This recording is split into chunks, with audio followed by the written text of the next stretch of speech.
Baik, Assalamualaikum warahmatullahi wabarakatuh. Sampurasun, salam sejahtera, salam kebajikan buat kita Recording in semua progress.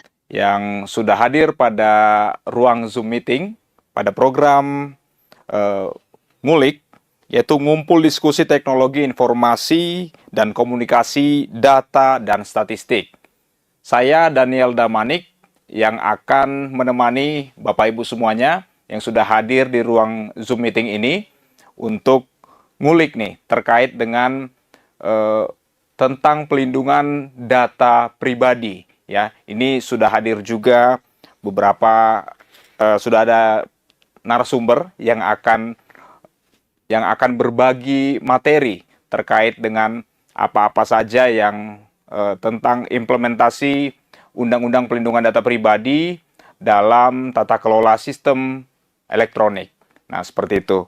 Yang pertama yang kami hormati Bapak Wali Kota Bandung, Bapak HM Farhan, dan juga Bapak Susanto Triyogo Adiputro sebagai Komisi 1 DPRD Kota Bandung. Yang terhormat juga Ibu Dr. Neni Riana Rizkiwati sebagai narasumber selaku perancang peraturan perundang pada Badan Pusat Statistik, khususnya Undang-Undang Pelindung Data Pribadi. Kemudian dari kelompok informasi masyarakat, relawan TIK Kota Bandung, tim penggerak PKK Kota Bandung, Dharma Wanita Persatuan Kota Bandung, dan Kepala Dinas Komunikasi dan Informatika Kota Bandung, Bapak Ahmad Briliana, yang sudah juga hadir di ruang Zoom meeting, dan Kepala Perangkat Daerah Lingkungan Pemerintah Kota Bandung, dan yang terakhir kepada seluruh camat sekota Bandung. Baik, Bapak Ibu, kita akan memulai diskusi kita, tapi sebelumnya kita akan mendengarkan laporan. Untuk yang pertama itu laporan dari Kepala Dinas Komunikasi dan Informatika Kota Bandung kepada Bapak Ahmad Briliana. Kami persilakan untuk memberikan laporannya. Baik, bismillahirrahmanirrahim. Assalamualaikum warahmatullahi wabarakatuh. Waalaikumsalam warahmatullahi wabarakatuh. Selamat pagi semuanya, Bapak dan Ibu sekalian. Mudah-mudahan tidak bosan dalam acara ngulik yang rutin kita lakukan setiap minggu. Yang saya hormati Pak Susanto Triyogo dari Komisi 1 DPRD Kota Bandung. Terima kasih Pak, di tengah kesibukannya menyempatkan diri untuk memberikan arahan dan masukan kepada kami khususnya Diskominfo dalam mengelola teknologi dan informasi.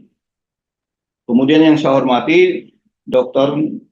Neni, perancang UU PDP ya. Terima kasih atas kesediaannya memberikan pencerahan kepada kami tentang perlindungan data pribadi. Mudah-mudahan ini jadi amal ibadah buat Ibu. Kemudian yang saya hormati Pak Wali Kota juga hadir, beliau sambil mendengarkan dan ada tamu, jadi beliau nanti akan menyempatkan untuk menyapa kita semua.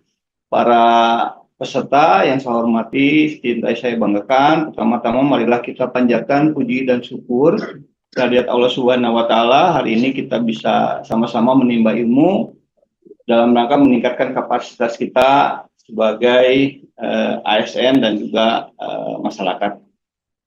Pak Susanto yang saya hormati, dalam rangka meningkatkan literasi digital di Kota Bandung, kami dari Diskominfo mempunyai 2 program. Yang pertama adalah ngulik, ngariung atau ngobrol diskusi tentang teknologi. Ini kami lakukan setiap hari Kamis ya, dengan membahas berbagai macam problematika yang ada seputar teknologi. Kemudian ada satu lagi yang namanya Badami, Bandung Diskusi Monitoring Inovasi. Setiap inovasi-inovasi tentang teknologi kami diskusikan, apakah inovasi itu bermanfaat, inovasi itu sesuai dengan perkembangan zaman, inovasi itu efisien dan lain sebagainya. Itu kami lakukan di hari Jumat.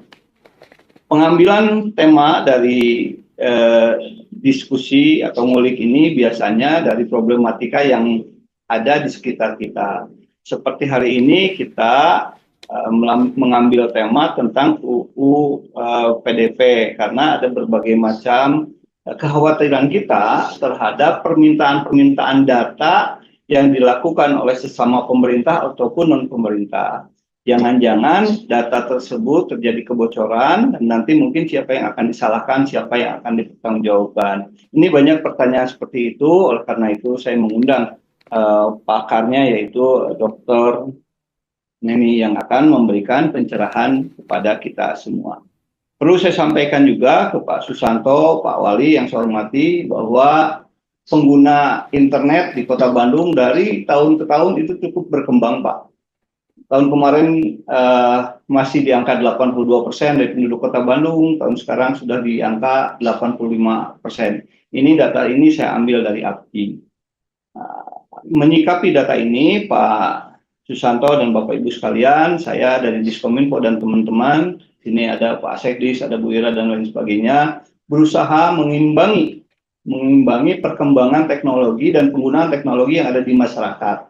Dengan cara apa? Menyiapkan infrastrukturnya, jangan sampai ada blank spot, kemudian menyiapkan aplikasinya, termasuk di dalamnya integrasinya, menyiapkan kebijakan-kebijakannya, dan menyiapkan yang paling penting adalah literasinya. Ini juga merupakan bagian daripada literasi. Dan literasi itu harus dilakukan secara pentahelik. Sekarang kami mengajak Tribun dari media untuk berperan aktif, mengajak juga TIK, relawan TIK, mengajak juga ibu-ibu PKK, mengajak juga ibu Dharma Wanita, supaya bukan hanya aparat pemerintah, tapi secara luas di semua komponen masyarakat yang ada di Kota Bandung. Kemudian perlu saya sampaikan Pak Susanto, problem kami, tantangan ke depan. Nah, ini tantangan ke depan kami terhadap perkembangan teknologi adalah serangan siber. Serangan siber ini sudah kami diskusikan, kemarin kami juga mengundang narasumbernya dari Polda Jabar. Karena seperti ada di dashboard kami, ini rata-rata per bulan itu kami mendapat 1,5 juta serangan dari berbagai negara yang masuk ke server kami, yang masuk ke aplikasi kami. Tapi jenis serangan yang paling banyak masuk ke kami, ini yang harus saya sosialisasikan juga adalah dari lemahnya password yang dimiliki oleh terutama teman-teman ASN. Tepat apa yang disampaikan oleh BKPSDM bahwa setiap ASN harus membuat password secara spesifik dan berganti-ganti setiap minggu, setiap bulannya. Nah, ini tantangan kami ke depan, Pak dan Ibu. Kami berusaha untuk melakukan perlindungan data, baik di server maupun aplikasi, tapi tentu saja ini di masing-masing person juga harus melakukan pengamanan di passwordnya Bapak Ibu sekalian. Nah, Bapak Ibu yang saya hormati, itu saja yang bisa sampaikan. Mudah-mudahan sekali lagi ini acara ini bisa rutin dilaksanakan dalam rangka meningkatkan kapasitas kita semua. Silakan dari Bapak dan Ibu di OPD yang mempunyai gagasan, ide atau tema yang akan kita angkat di minggu depan, boleh silakan untuk menghubungi kami di Diskominfo sesuai dengan problematika yang dihadapi oleh kita bersama. Saya ucapkan terima kasih. Terakhir saya ucapkan kepada Tribun, saya ucapkan terima kasih kepada Pak Susanto, saya ucapkan terima kasih kepada Pak Wali Kota atas dukungan acara dan kepada seluruh peserta yang ada di link Zoom ini. Demikian, billahi taufiq wal hidayah. Wassalamualaikum warahmatullahi wabarakatuh. Waalaikumsalam warahmatullahi wabarakatuh. Terima kasih Pak Kadis, Pak Ahmad Briliana untuk laporannya. Dari Diskominfo Kota Bandung ini memiliki 2 program andalan ya. Yang pertama itu tadi yang kami catat itu adalah program Ngulik dan Badami.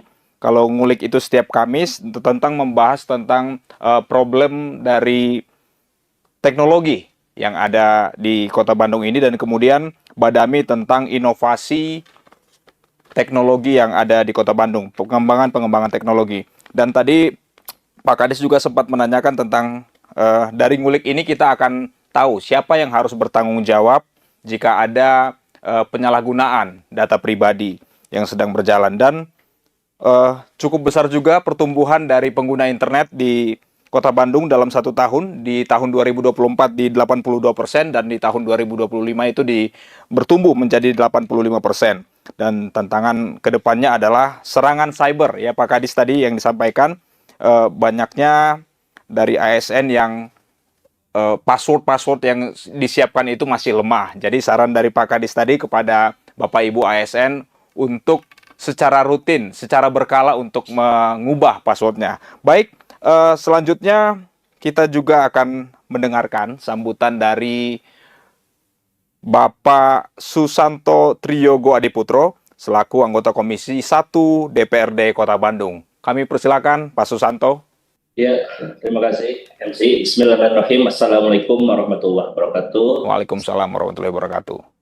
Salam sejahtera bagi kita semua. Sampurasun. Rampes. Pertama-tama yang saya hormati Bapak Wali Kota Bandung, Pak Farhan, Pak Yaya selaku Kadis Diskominfo beserta jajaran, kelompok informasi masyarakat, relawan TIK Kota Bandung, tim penggerak PKK Kota Bandung, Dharma Wanita Persatuan Kota Bandung, Kepala Perangkat Daerah di lingkungan pemerintahan Kota Bandung, para camat se-Kota Bandung. Alhamdulillah, saya pertama-tama sangat mengapresiasi atas terselenggaranya acara ngulik Undang-Undang Perlindungan Data Pribadi ini. Acara ini sangat penting, bukan hanya sekedar kegiatan sosialisasi regulasi, melainkan juga menjadi wujud komitmen kita bersama dalam membangun tata kelola pemerintahan yang lebih modern, aman, dan dipercaya masyarakat. Karena tentu dalam hal pemerintahan hari ini adalah salah satu tujuannya adalah bagaimana membangun pemerintahan yang good governance, clean governance, dan juga public service yang optimal. Tentu saya sebagai anggota DPR Kota Bandung, dalam hal ini sebagai Sekretaris Komisi 1 yang juga merupakan mitra dari Diskominfo, saya melihat bahwa pelindungan data pribadi memiliki relevansi langsung dengan segala transformasi digital dan penerapan dari SPBE di Kota Bandung. Kita semua tahu pemerintahan Kota Bandung dengan berupaya meningkatkan indeks dari pemerintah digital atau DGI, dan salah satu pilar utamanya adalah keamanan serta pelindungan data. Tanpa jaminan keamanan data, layanan digital yang kita bangun akan sulit mendapatkan kepercayaan penuh dari masyarakat. Apalagi tentu Kota Bandung adalah dikenal sebagai kota jasa, kota perdagangan, dan juga kota wisata. Sehingga kepercayaan dalam hal ini penting, kepercayaan publik untuk kemudian bagaimana dalam hal kemudian bagaimana menyimpan dan juga memberikan data ke pemerintah Kota Bandung. Perangkat daerah memiliki peran yang sangat penting. Kita mengelola data kependudukan, kesehatan, pendidikan, pelayanan sosial, hingga keuangan daerah. Semua itu menyangkut data pribadi warga Kota Bandung. Artinya, keberhasilan atau kegagalan kita dalam melindungi data akan berpengaruh langsung pada citra pemerintahan daerah. Saya ingin mengingatkan bahwa Undang-Undang PDP bukan hanya soal aturan, tetapi juga soal kesadaran kolektif kita dari seluruh stakeholder yang ada. Mari kita jadikan undang-undang ini sebagai pedoman untuk membangun budaya kerja yang lebih hati-hati, lebih transparan, dan lebih akuntabel. Tentu DPRD siap mendukung dari sisi regulasi daerah, anggaran, maupun pengawasan agar kebijakan ini benar-benar berjalan efektif di lapangan. Harapannya setelah acara ini, setiap perangkat daerah kita tidak hanya memahami kewajiban hukumnya saja, tetapi juga memiliki komitmen moral bahwa melindungi data pribadi masyarakat Bandung berarti melindungi kepercayaan, martabat, dan masa depan kota kita sendiri. Tentu kerjasama dari kita semua antara media dalam hal ini Tribun Jabar, pemerintahan Kota Bandung dalam hal ini, Wali Kota, Diskominfo, dan juga DPRD Kota Bandung, dan juga para masyarakat dalam hal ini penggerak dari mulai relawan TIK, tim penggerak PKK, dan lain-lainnya menjadi penting. Karena tentu yang menjadi grassroots dalam hal ini adalah di kewilayahan. Tentu apalagi hari ini tadi disampaikan oleh Pak Kadis tentang bagaimana Kota Bandung itu di era informasi dan teknologi ini mencapai 2,6 juta pengguna internetnya. Sehingga menurut saya hal-hal seperti ini itu bisa diefektifkan dan diefisiensikan dengan ada pertemuan-pertemuan Zoom. Walaupun mungkin tidak ada maminnya ya Pak Kadis ya. Dan tinggal bagaimana tentu hal-hal yang sangat informasi, sangat kemudian juga di era digital ini bisa sangat saya apresiasi dengan agenda ngulik dan juga badani ini. Ini adalah bentuk bagaimana kemudian kita membangun partisipasi secara lebih luas di masyarakat, karena tentu tugas pemerintahan bukan saja kemudian tugas yang administratif, tapi ada menjadi elemen kolaborator dalam hal kemudian membangun tujuan dalam hal ini adalah Kota Bandung yang utama. Insya Allah saya ucapkan terima kasih dan apresiasi sebesar-besarnya pada seluruh stakeholder yang ada, Pak Wali Kota, Diskominfo, dan seluruh jajaran. Insya Allah kita bersama-sama membangun Bandung utama. Akhirul kalam, wallahu muwaffiq ila aqwamit thoriq, nasruh minallah fathun qarib. Wassalamualaikum warahmatullahi wabarakatuh. Waalaikumsalam warahmatullahi wabarakatuh. Terima kasih Pak Susanto, selaku Sekretaris Komisi 1 DPRD Kota Bandung.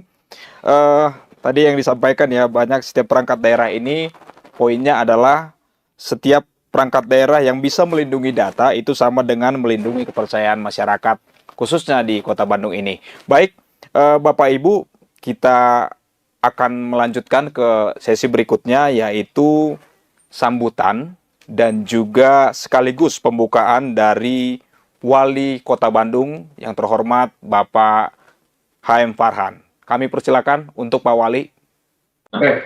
Bismillahirrahmanirrahim. Assalamualaikum warahmatullahi wabarakatuh. Hatur nuhun kasadayana tos kersa sumpi sasarangan lewat Zoom dalam acara yang biasa kita sebut ngulik, ngobrol dan diskusi teknologi. Ya. Informasi dan komunikasi data dan statistik. Panjang bisanya. Baiklah, pada kesempatan pagi hari ini saya di tengah siap-siap pekerjaan sambil main catur. Karena kalau catur tuh buat saya adalah salah satu olahraga yang harus dilaksanakan, tidak pernah berhenti. Ya. Jadi Pak Dewan, kapan-kapan main ke kantor saya, kita main catur, oke Pak? Mantap. Karena kalau catur lawan Deep Blue saya pasti kalah. Kalau catur lawan teman sendiri mah ada kemungkinan saya bisa menang lah. Baiklah, Bapak dan Ibu sekalian, pada kesempatan sekarang memang adalah sebuah kesempatan yang sangat baik untuk kita bisa bersama-sama melanjutkan sebuah kegiatan atau sebuah proses yang merupakan kepastian, ya, yang pasti akan terjadi pada masa sekarang, yaitu transformasi digital di berbagai sektor, termasuk penyelenggaraan pemerintahan. Transformasi digital ini bukan semata-mata soal digitalisasi dokumen atau aplikasi, tapi juga mesti ada lompatan untuk menghadirkan layanan publik yang lebih cepat, transparan, efisien, dan juga accountable. Tolok ukur keberhasilan transformasi digital ini adalah Digital Government Index atau DGI. Indeks ini membuat kita bisa menilai seberapa jauh kemampuan pemerintah menghadirkan layanan digital yang andal dan aman, reliable and secure. Nah, untuk itulah maka masyarakat Kota Bandung yang saya yakin sudah sebagian besar memasuki era transformasi digital ini tidak hanya ditentukan oleh seberapa canggih gawai yang Anda miliki, tetapi juga seberapa canggih kemampuan kita mengikuti perkembangan dari gawai yang ada dan bisa kita miliki. Berbagai macam hal menjadi penting, mulai dari pengelolaan data kependudukan, pengelolaan data kesehatan, transaksi keuangan, sampai pengelolaan aset yang tentu saja sangat berpengaruh besar kepada performa pemerintahan.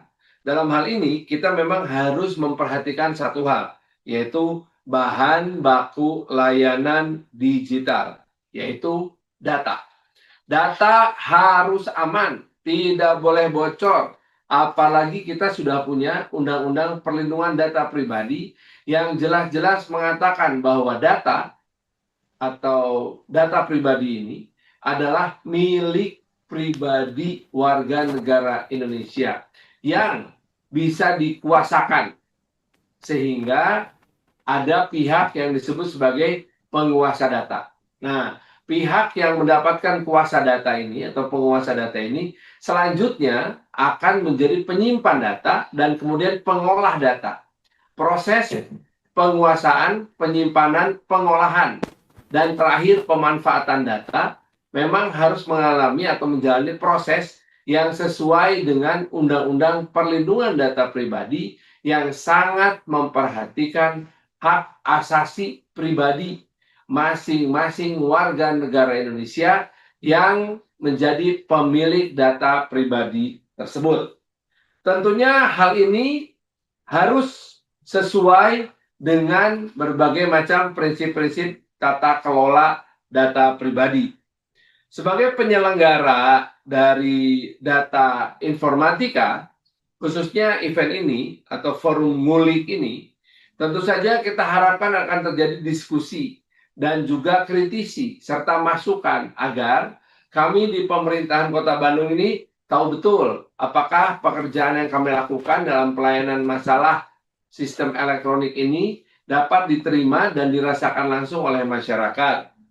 Tujuannya ada dua. Pertama, secara internal kami ingin memastikan bahwa seluruh pengelola sistem elektronik, seluruh PSE di pemerintahan Kota Bandung itu memahami prinsip dan kewajiban dalam perlindungan data pribadi. Yang kedua, ini untuk outward looking. Bagi warga Kota Bandung, kami ingin mendorong kesadaran warga Kota Bandung agar lebih waspada dan peduli dalam melindungi data pribadi. Karena bagaimanapun juga, tanpa langkah yang antisipatif, Anda dan saya bisa menjadi korban penyalahgunaan data. Hadirin yang saya hormati, Kadis, Pak Dewan, dan sahabat-sahabat dari Tribun, tentu saja ada beberapa hal yang perlu kita perhatikan. Baik masalah fundamental, yaitu pola pikir perlindungan terhadap data pribadi, sampai ke isu-isu teknis lainnya, menyangkut masalah teknologi dan juga manajemen yang harus kita bahas secara terbuka. Prinsip dari digital sekarang ini sangat menarik, karena dengan digitalisasi maka terjadilah demokratisasi. Demokratisasi di ruang digital ini sudah sangat kuat. Bahkan kita mengetahui bahwa tanpa pengelolaan komunikasi yang publik di dunia digital, bisa jadi pemerintahan akan mudah goyang dan tidak bisa menjaga stabilitas kondisi masyarakat. Untuk itu, kami dari pemerintahan Kota Bandung punya komitmen. 1, memperkuat sistem keamanan informasi. 2, memberikan pelatihan dan pendampingan teknis. 3, mengajak masyarakat untuk aktif berpartisipasi dalam menjaga keamanan data pribadi masing-masing.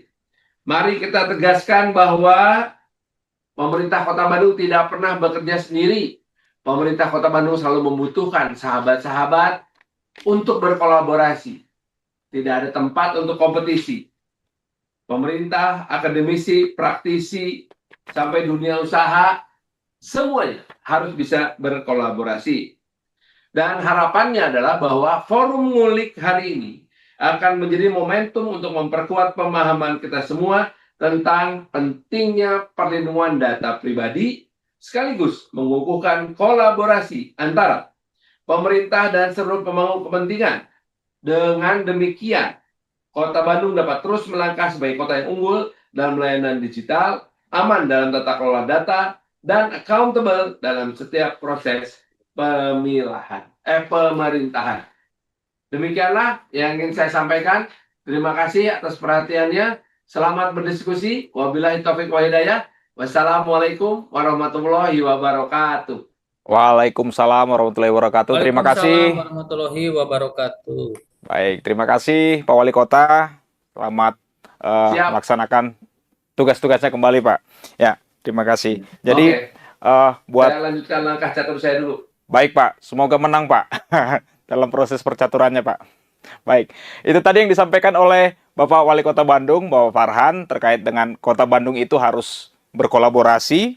Dan pesan yang bisa kami tangkap tadi ya, bahwa mendorong agar semuanya warga, lapisan masyarakat semuanya itu harus tetap waspada, jangan sampai menjadi korban penyalahgunaan data pribadi. Baik, kita akan ke materi yang utamanya, yaitu dari Bu Neni terkait di program ngulik ini, yaitu ngumpul diskusi teknologi informasi dan komunikasi data dan statistik. Dan di pagi ini diskusi ngulik kita di forum ngulik ini yaitu tentang implementasi Undang-Undang Pelindung Data Pribadi dalam tata kelola sistem elektronik. Baik, sudah hadir di ruang Zoom Ibu Neni, kami persilahkan untuk menyampaikan atau memaparkan materinya. Silakan Ibu. Oke, baik. Terima kasih Kang MC Ya. Daniel Damanik. Baik Ibu. Sebelum memulai, saya minta tolong juga dari tim Diskominfo Kota Bandung untuk menyiapkan paparan saya. Terima kasih. Oke. Assalamualaikum warahmatullahi wabarakatuh. Waalaikumsalam warahmatullahi wabarakatuh. Bapak Ibu sekalian yang hadir dalam media Zoom meeting ini, Sampurasun, Rampe. puji dan syukur kita panjatkan kehadirat Tuhan Yang Maha Esa karena di pagi hari ini kita semua dapat berkumpul dalam kegiatan ngulik, ngobrol, dan diskusi teknologi informasi dan komunikasi data dan statistik. Ini salah satu program andalan dari Dinas Komunikasi dan Informatika Kota Bandung dengan tema implementasi Undang-Undang Pelindungan Data Pribadi dalam Tata Kelola Sistem Elektronik. Salam hormat saya kepada Bapak Wali Kota Bandung, Bapak M. Farhan, beserta jajarannya yang tadi berkenan membuka kegiatan ngulik kali ini. Kemudian saya juga ucapkan terima kasih pada Bapak Kepala Dinas Komunikasi dan Informatika Pemerintahan Kota Bandung, Bapak Yayan Ahmad Briliana, beserta jajarannya yang telah mengundang saya hadir sebagai pembicara dalam kegiatan ini. Izin ya Pak, ini pertemuan kedua kita di ngulik. Sudah masuk ke fase intermediate lah ya kalau di kajian kali ini. Salam hormat juga untuk Bapak Susanto Triyogo Adiputro dari Sekretaris Komisi 1 DPR di Kota Bandung yang tadi sudah memberikan sambutan dan arahannya untuk diskusi kali ini. Saya juga ingin menyapa audiens lainnya yang sudah bergabung di Zoom ini. Semoga kajian ini bisa bermanfaat untuk kita semua.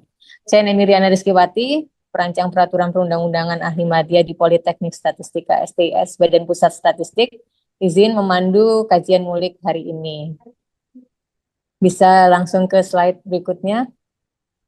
Ini sesuai tema kajian ya, yaitu implementasi Undang-Undang Pelindungan Data Pribadi dalam tata kelola sistem elektronik. Maka pertama yang akan kita bahas yaitu tentang sistem elektroniknya, terkait dengan penyelenggara dan penyelenggaraan sistem elektronik. Kemudian kita akan membahas tentang pelindungan data pribadi, terutama saat ini kita hidup di era digital yang hampir sepenuhnya tergantung pada sistem elektronik, sehingga wajib memahami hak kita sebagai subjek data pribadi dan kewajiban pengendali data pribadi. Selanjutnya, kita akan bahas tentang pemrosesan data pribadi sebagai implementasi Undang-Undang PDP dalam tata kelola sistem elektronik. Oke, kita bahas terlebih dahulu ya tentang latar belakang pentingnya memahami Undang-Undang PDP ini yang semakin hari semakin berkaitan erat dengan sistem elektronik. Di sini saya akan mengutip hasil survei dari Biar Sosial ya. Ini update rilis di Februari 2005. Biar Sosial ini agensi kreatif global, fokusnya pada pemasaran melalui media sosial dan influencer marketing ya. Mereka mendalami bagaimana perilaku masyarakat dalam komunitas online, budaya dan subkultur yang memberi perspektif yang strategis. Ini kita lihat data ini ya. Dari jumlah penduduk Indonesia itu 285 juta jiwa yang memiliki koneksi telepon seluler. Jumlahnya 1,5 lebih banyak dari penduduk, yaitu 350 juta nomor. Ini artinya rata-rata penduduk Indonesia memiliki lebih dari 1 nomor telepon seluler. Kemudian jumlah orang yang menggunakan internet sebanyak 212 juta jiwa. Tadi juga udah di-raise issue ya oleh Pak Yayan mengutip dari datanya ARCI. Kemudian terdapat juga 143 identitas di media sosial. Ini gambaran kasarnya, berarti ada setengah penduduk yang memiliki, setengah penduduk real ya, yang memiliki akun medsos. Jadi dari 285 orang itu 143-nya punya akun di medsos. Walaupun yang 143 orang itu bisa juga double-double akunnya ya. Kemudian kita juga lihat data di bagian bawah itu terdapat 63,7% pengguna internet menyatakan kekhawatirannya tentang apa yang asli dan palsu. Dalam hal ini terkait erat dengan fenomena deepfake sekarang ya, dengan penggunaan teknologi kecerdasan buatan, yang makin hari itu makin mirip dengan manusia, sehingga sulit dibedakan ini asli atau palsu. Selanjutnya ada 36% pengguna internet yang khawatir tentang bagaimana perusahaan menggunakan data pribadi yang mereka sampaikan di perusahaan tersebut. Lalu terdapat 37 pengguna internet yang menolak cookies dari suatu website.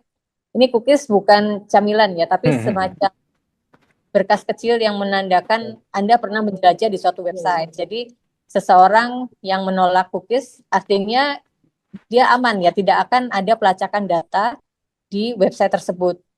Sehingga kalau kita datang lagi ke website itu, si website ini tidak mengenali jejak kita karena memang terhapus dari web. Kemudian terdapat 10% pengguna internet yang menolak iklan di internet karena ini memang mengganggu ya. Kemudian terdapat 30,9% pengguna internet yang menggunakan VPN. Tujuannya untuk apa? Ini untuk meningkatkan keamanan dan privasi online dengan mengenkripsi data Bapak Ibu dan menyembunyikan alamat IP asli sehingga tidak bisa dilacak. Ini masalah privacy banget ya, untuk menghindari, ini juga untuk menghindari profiling oleh suatu situs website. Jika Bapak Ibu sekalian di sini ada yang sudah mempraktekkan mempraktekkan yang dilakukan di angka-angka ini, selamat, Anda berarti sangat sadar dan aware tentang privasi Bapak Ibu itu. Nah, ini sebelum Undang-Undang PDP disahkan, banyak sekali data yang istilahnya itu data bocor ya. Itu istilahnya insiden kegagalan pelindungan data pribadi. Nah, sebelum Undang-Undang PDP diundangkan, baik yang data-data yang dikelola oleh publik ataupun oleh private, itu lebih mudah diakses oleh pihak lain dan terjadilah kegagalan pelindungan data pribadi atau yang secara awam disebut kebocoran data pribadi. Misalnya data IndiHome, data PLN, dan yang cukup mind-blowing itu adalah info kebocoran data BPJS Kesehatan yang kabarnya sebanyak 279 data pengguna itu dijual seharga 87 juta rupiah saat itu ya. Oke, selanjutnya di slide ini kita bicara tentang tantangan pelindungan data pribadi. Apakah dengan adanya Undang-Undang PDP, kasus kebocoran data itu sudah nggak ada? Tentu tidak serta-merta kasus kebocoran data ini langsung hilang ya. Ibarat kata Undang-Undang PDP ini bukan seperti paracetamol yang bisa instan menghilangkan sakit kepala ya. Perlu proses dalam perjalanan pelindungan data pribadi ini, termasuk kegiatan ngulik seperti ini ya. Ini sangat bagus sekali idenya Pak Kadis untuk sarana sharing knowledge dan literasi privasi untuk masyarakat. Undang-undang tentang privasi itu pertama kali muncul di Jerman ya, di Eropa tahun 70, kemudian di Swedia tahun 73 dan di Amerika baru ada tahun 74 melalui Privacy Act-nya. Kalau untuk kesadaran terhadap pelindungan data pribadinya sendiri itu juga munculnya di Eropa. Diinisiasi oleh Uni Eropa tahun 95. Seiring berjalannya waktu itu pengaturannya makin dilembagakan melalui regulasi General Data Protection Regulation di tahun 2016. Nah, kalau Indonesia itu langsung ya memiliki Undang-Undang PDP di tahun 2022. Tidak ada step awalnya itu harusnya ada Undang-Undang Privacy dulu baru Undang-Undang Perlindungan Data Pribadi. Enggak, kalau Indonesia itu langsung jam di tahun 2022 mengeluarkan Undang-Undang Perlindungan Data Pribadi. Saat itu kondisi global sudah masuk ke era digital. Hampir sepenuhnya kita sudah masuk di era digital, apalagi ketika ada gelombang COVID, itu kita semua mendadak online semuanya. Jadi tidak ada ruang semacam transisi ya dari pelindungan data pribadi yang analog ke digital. Kita langsung masuknya ke digital ini. Sehingga ini menimbulkan kondisi yang gagap privacy ya. Implementasinya itu harus langsung sejalan dengan kondisi global sekarang, dan juga kita menyesuaikan dengan regulasi-regulasi yang sudah ada, terutama Undang-Undang Informasi dan Transaksi Elektronik. Nah, tantangan yang muncul dalam pelindungan data pribadi itu antara lain meningkatnya pengguna internet, tadi sudah dibahas ya, itu makin meningkat. Berikut penggunaan data pribadinya untuk akses internet. Kemudian juga perkembangan teknologi yang memudahkan pengumpulan data secara masif dan otomatis, problem pada kapasitas dan kapabilitas pengelola sistem elektronik, kemudian meningkatnya kasus pelanggaran atau kegagalan PDP yang kita tahu belum menunjukkan adanya tren penurunan ya. Kemudian aturan turunan dan panduan implementasi PDP juga masih kita tunggu. Rancangan PP tentang pelaksanaan Undang-Undang PP tentang perlindungan data pribadi itu belum ada ya, walau seharusnya sesuai amanat Undang-Undang PDP sudah terbit 2 tahun setelah undang-undangnya lahir. Nah, ini apa dampaknya pada penegakan hukum PDP? Pasti ini isu yang hangat ya. Kalau udah 2 tahun tidak dikeluarkan, apakah undang-undang PDP-nya itu tidak berlaku? Oh, tidak begitu ya. Ini tentunya tetap harus berlaku, dan badan hukum publik ataupun privat dapat membuat sendiri langkah-langkah teknis perlindungan data pribadi, sehingga ada standar yang jelas dalam pemrosesan data pribadi di tiap-tiap badan hukum publik ataupun privat tersebut ya. Kemudian tantangan lainnya, kita perlu meningkatkan literasi digital dan kesadaran masyarakat akan pentingnya perlindungan data pribadi. Kita semua harusnya mengambil posisi yang sama di sini ya, bukan menutup diri untuk menolak pemrosesan data pribadi, tapi mengetahui dan memiliki kontrol terhadap pemrosesan data pribadi tersebut. Atau juga bukan berarti kita selalu terbuka untuk mengumbar data pribadi, tapi harus bijak dalam mengelola data pribadi, sehingga kita tahu mana dan kapan suatu data pribadi penting untuk dibagikan. Oke, selanjutnya kita sekarang masuk ya di kajian pertama tentang sistem elektronik. Referensi kajian kita yaitu di Undang-Undang Nomor 11 Tahun 2008 tentang Informasi dan Transaksi Elektronik. Berikut perubahannya, ini sudah 2 kali perubahan ya, tahun 2016 dan tahun 2024, dan juga ada peraturan turunan dari Undang-Undang ITE. Jadi secara hierarki peraturan perundang-undangan, Undang-Undang ITE ini sudah lengkap sampai ke peraturan teknis pelaksanaannya. Bahkan peraturan Menteri Kominfo pun itu sudah banyak mengatur tentang ITE ini. Oke, selanjutnya kita bahas dulu apa sih sistem elektronik itu. Nah, Bapak Ibu hadirin sekalian, kehidupan kita saat ini kan sudah sangat akrab ya dengan sistem elektronik. Hanya saja, kadang kita nggak sadar kalau yang kita lakukan itu merupakan penggunaan suatu sistem elektronik. Kalau kita baca pengertian sistem elektronik ini ya, serangkaian perangkat dan prosedur elektronik yang berfungsi untuk banyak nih fungsinya ya, mulai dari penyiapan, pengumpulan, pengolahan, analisis, penyimpanan, penampilan, pengumuman, pengiriman, dan atau penyebaran informasi elektronik. Nah, kita saat ini sedang melakukan Zoom meeting. Sebenarnya kita sedang dipertemukan dengan satu sistem elektronik ya. Hanya karena sudah sangat awam, kita hanya bilang ayo Zoom. Padahal jika secara baku, kita akan mengatakan, mari kita gunakan sistem elektronik untuk menyebarkan informasi elektronik. Ya sih, jadi terkesan kaku gitu ya kata-katanya, kalimatnya. Tapi ini untuk pengetahuan kita bersama bahwa hal-hal yang awam merupakan perbuatan hukum yang memiliki landasan hukum yang jelas dan menimbulkan hak dan tanggung jawab kewajiban bagi para pihak yang terkait. Kemudian next slide. Sekarang tentang penyelenggara sistem elektronik. Para pihak yang bisa disebut sebagai penyelenggara sistem elektronik, yaitu pertama setiap orang ya. Kedua, penyelenggara negara, ketiga badan usaha, dan terakhir masyarakat. Apa yang dilakukan oleh penyelenggara sistem elektronik? Yang dilakukan itu menyediakan, mengelola, dan atau mengoperasikan sistem elektronik secara sendiri-sendiri maupun bersama-sama. Untuk apa? Untuk siapa juga? Nah, ini penyelenggaranya untuk pengguna sistem elektronik untuk keperluan dirinya dan atau keperluan pihak lain.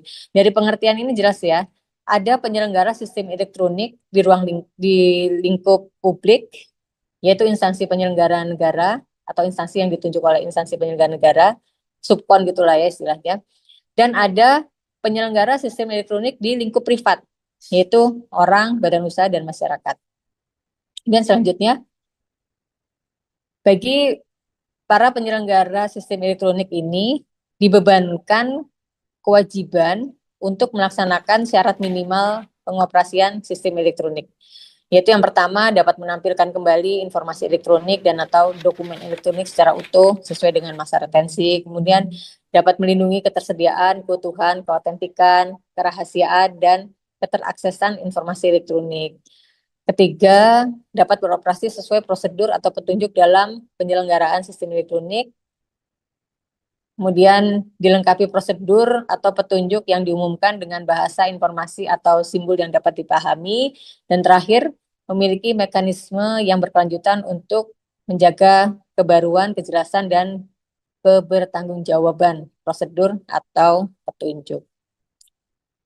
Oh ya, Bapak Ibu, rekan-rekan yang sudah mulai merasa ada yang mau ditanyakan bisa ditulis di kolom chat ya, atau disiapkan saja pertanyaannya, bisa raise hand Ya. nanti setelah selesai kajian. Terima kasih. Lanjut ya.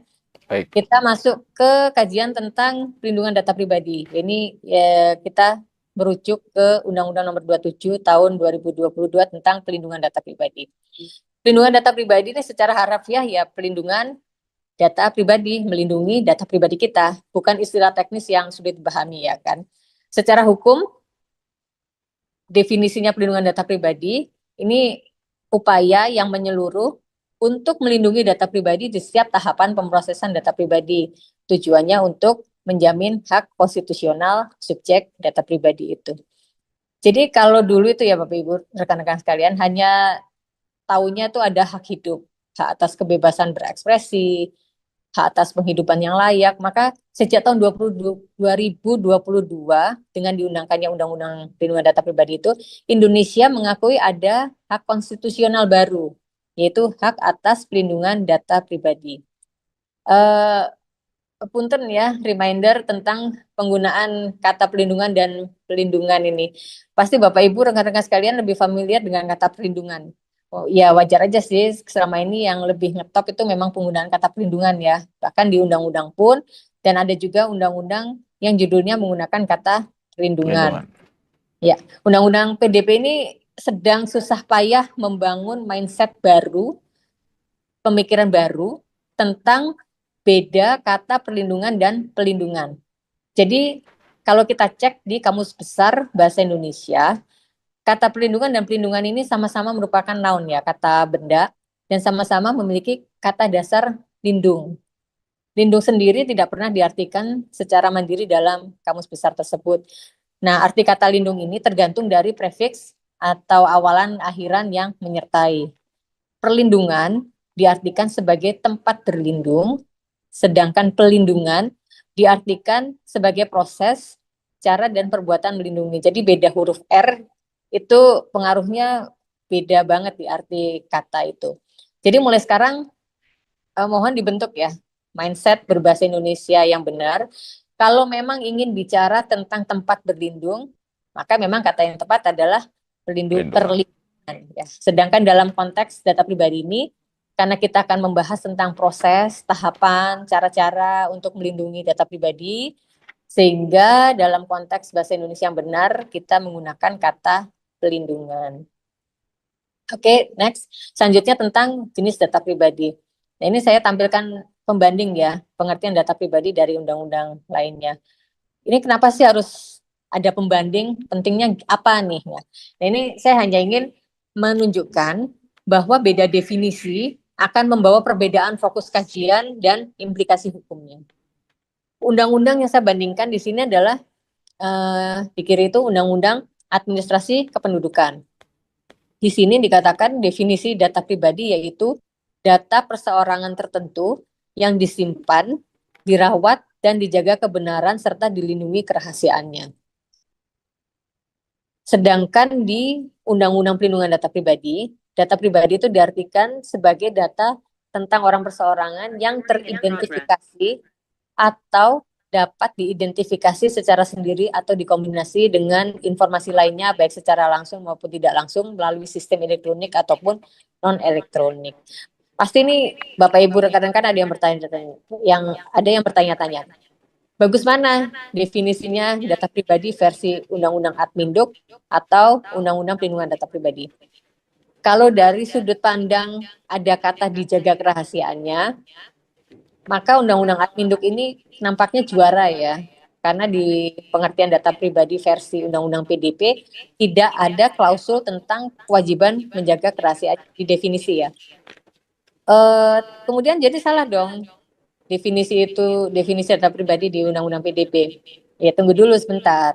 Sebelum mengatakan Undang-Undang PDP ini salah, definisi data pribadinya ya salah atau kurang lengkap atau tidak melindungi kerahasiaan, maka kita juga perlu tahu prinsip-prinsip dan dasar pemrosesan data pribadi. Karena Undang-Undang Perlindungan Data Pribadi ini membebankan kerahasiaan agar data pribadi tersebut dilindungi oleh pihak yang tidak berhak dan atau kegiatan pemrosesan data pribadi yang tidak sah. Tadi pengantar dari Pak Wali bahwa ada prinsip-prinsip yang harus diperhatikan ya dalam pemrosesan data pribadi. Nah, di sini salah satu prinsipnya itu adalah kerahasiaan. Jadi memang tidak ansih tertulis dalam definisi, tapi dalam prinsipnya tertulis di situ. Kita lihat selanjutnya kita lihat jenis data pribadi ini ya. Di Undang-Undang Adminduk, data pribadi penduduk yang harus dilindungi ada 5. Yaitu keterangan tentang cacat fisik dan atau mental, sidik jari, iris mata, tanda tangan, dan elemen data lain yang merupakan aib seseorang. Sedangkan di Undang-Undang PDP ini ada dikotomi jenis data pribadi, yaitu data pribadi yang bersifat spesifik dan umum. Yang bersifat spesifik ini memerlukan pemrosesan khusus terhadap data-data pribadi tersebut, yaitu data atau informasi kesehatan, data biometrik. Ini data yang berkaitan dengan fisik ya, fisik, fisiologis, atau karakteristik perilaku individu yang memungkinkan identifikasi unik terhadap individu. Contohnya sidik jari dan iris mata ya, kalau mau disandingkan dengan data pribadi di Undang-Undang Adminduk tadi. Kemudian data genetik, data jenis apapun yang terkait dengan karakteristik suatu individu yang diwariskan. Kemudian data kejahatan, data anak, data keuangan pribadi, atau data lain sesuai regulasi. Jadi di sini masih dibuka ruang pengembangan tentang data pribadi spesifik, tergantung dari sektor tertentu. Kemudian kalau yang data pribadi yang secara umum, ini ada nama, jenis kelamin, kewarganegaraan, agama, status perkawinan, atau kombinasi dari data pribadi tersebut digunakan untuk identifikasi. Selanjutnya, ini ya, ini reminder aja ya, ketika dilakukan pemrosesan data pribadi, maka pengendali data pribadi mengumpulkan data pribadi karyawan atau juga data pribadi pengguna layanan. Jadi ada 2 hal yang bisa dikumpulkan oleh pengendali data pribadi, yaitu data karyawannya sendiri atau data pengguna layanan. Ini pasti harus ada pembedanya ya. Kemudian data pribadi tersebut dipilah lagi sesuai dengan data pribadi yang spesifik atau umum.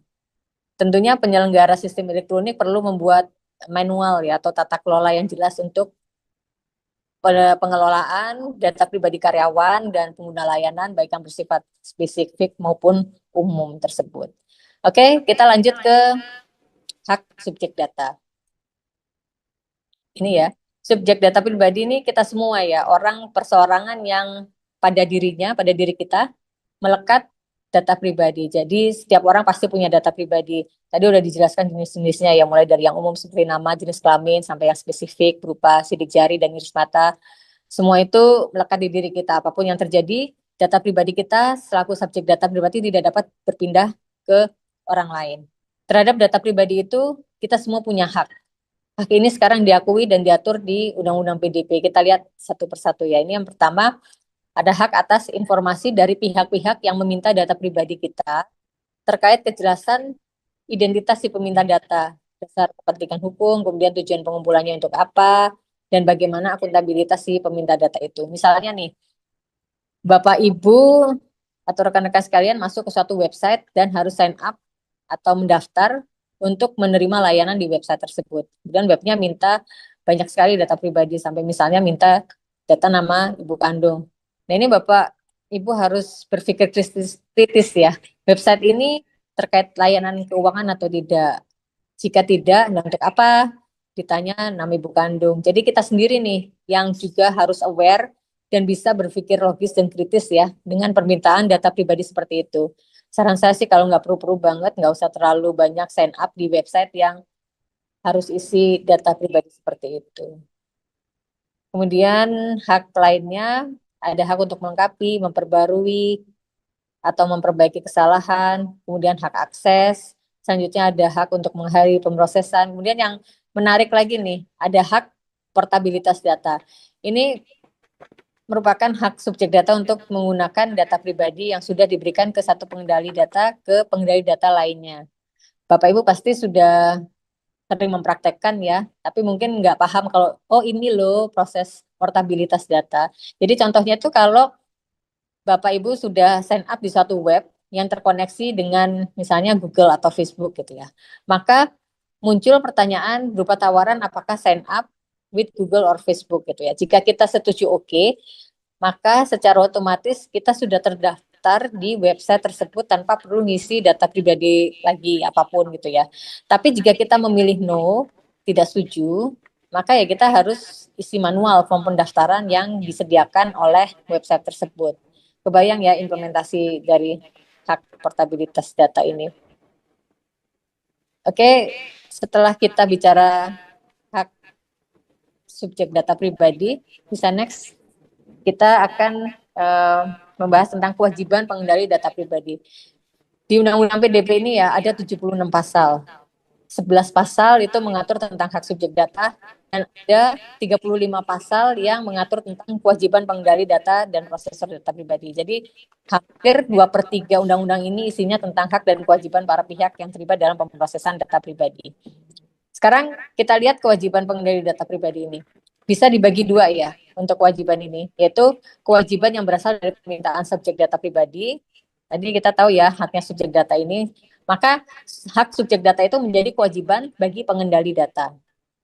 Nah, selain kewajiban yang berasal dari permintaan subjek data pribadi, pengendali data ini juga memiliki kewajiban mengenai berbagai hal yang harus dilakukan sebagai wujud kepatuhan atau compliance. Untuk lebih lengkapnya bisa dibaca di Undang-Undang PDP-nya ya di bab 6 situ. Di sini saya hanya highlight beberapa kewajiban pengendali data pribadi. Misalnya pengendali data pribadi itu wajib memiliki dasar pemrosesan yang sesuai dengan tujuan. Kemudian ada kewajiban menunjuk pejabat atau petugas data protection officer ya, petugas pengendali perlindungan data pribadi ya. Kemudian kewajiban untuk menjaga keamanan dan kerahasiaan. Kemudian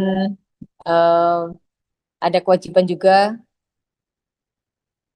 ada kewenangan untuk menentukan pemrosesan data pribadi secara mandiri atau melibatkan pihak lain yang disebut sebagai prosesor data pribadi.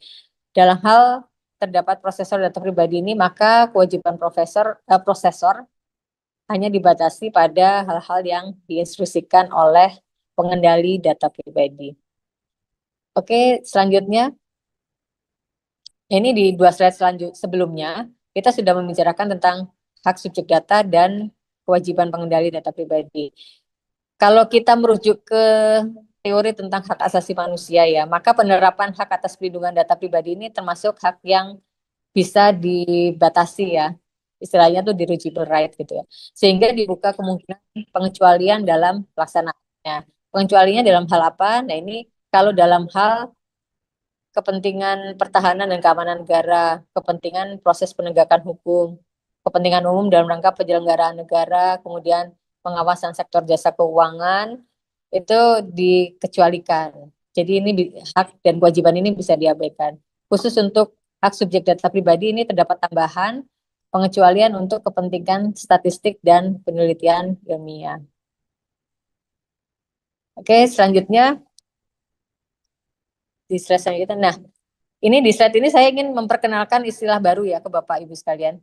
Kalau prakteknya sih ini sudah cukup lama, tapi mungkin Bapak Ibu rekan-rekan sekalian belum begitu paham maksudnya seperti apa. Jadi ada istilah option in atau biasa disingkat opt-in dan opt-out, option out dalam pemrosesan data pribadi. Ini biasanya terjadi jika Bapak Ibu rekan-rekan sekalian melakukan sign up di suatu website dan membaca term and condition atau aturan main pengelolaan data pribadi.